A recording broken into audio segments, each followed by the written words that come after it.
Hello 10cc fans, Keith James here, just giving a review of their albums. Don't forget to read the disclaimer that comes with this YouTube video. It's very important you do that. On then to the second album, Sheet Music, which I think was released in 1974. Not very good with dates. And the first album, I think, that came with a little bit of expectation. They'd had three big hits. Donna, I think, got number two, Rubber Bullets got number one, Dean and I got to number 10. And so there was a little bit of expectation on them, and perhaps people were looking forward to this album to be something special. And it certainly was.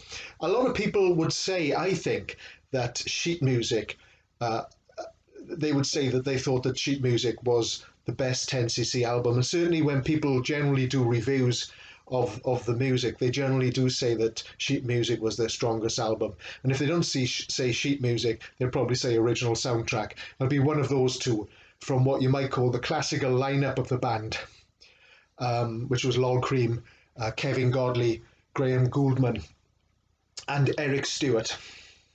Well, Sheet Music, tremendous cover, really clever play, and again, a great confidence in the music. It was trailed by a single called The Worst Band in the World, backed by a brilliant song called 18 Carat Man of Means. And Worst Band in the World is a really clever single, which really stands the test of time. Great, clever song, great album track, but I can see why it wasn't a hit. So it was quite odd that 10cc either had massive hits or complete stiffs. They didn't seem to have anything in the middle. And so the album came into being off the back of an unsuccessful single.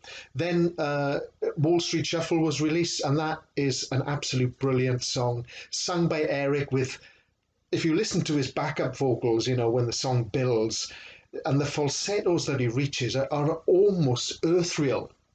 And so there was a hit single with Wall Street Shuffle, and so the album came into being. And so what can you say about this album? Well, it's another great album, and it's another confident album. I mean, it borders on arrogance, but acceptable arrogance, because the band decided, as most of you will know, to actually break off into songwriting duos, and each possible duo or each combination was they have a song on the album. So Kevin wrote with Eric, Graham wrote with Lol, and on, and every combination you can think of they wrote for that album, which again represents an incredible belief and confidence in what they were doing. So Sheet Music, where does it stand with regards to an overall review of all 10cc stuff? Well, I think it stands quite strongly. There's some great songs on it, and I think Hotel's a good song. I think Sacroiliac and Owafende are great songs, and the Voodoo song as well is a great song as well. But I have to stick my neck out and say, I don't think this album has aged very well. I think some of the songs sound a little dated now. And again, please believe me, I say this as the biggest 10cc fan in the world. But songs like Silly Love and songs like Clockwork Creep, I think sound dated. They sound like 70s songs. Sometimes there's no real rationale why a song sort of doesn't age too well and other songs seem to mature. It's just, there's no rationale. It's like the difference between Sgt. Pepper, which sounds like a period piece, and Revolver, which seems to have aged over the years, and a lot of people think it's better than Sgt. Pepper. So if you get that kind of argument, don't get me wrong, I love Clockwork Creep, I love Silly Love, but I think those songs perhaps haven't stood the test of time in regards of a critical sense, though they are good songs, I think, personally.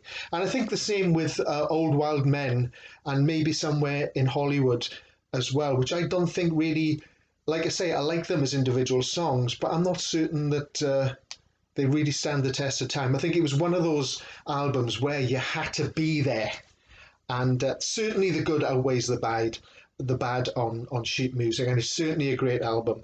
I don't think it was as good as 10cc, the first album, and I don't think it was as good as the third album, Original Soundtrack, but I know I am on my own probably, and there's probably 10cc fans, even while we speak, hurling abuse and throwing things at the screen with what I'm saying. I'm just saying it, as I say, a critical analysis of that album.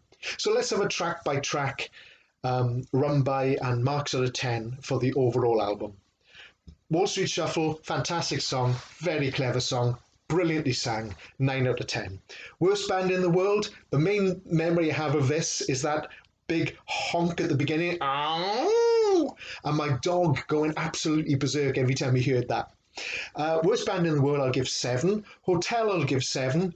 Old Wild Men, 6. And Clockwork Creep, 5. Silly Love, I'll give 6 out of 10. Somewhere in Hollywood, 5 out of 10. Baron Samedi, 6 out of 10.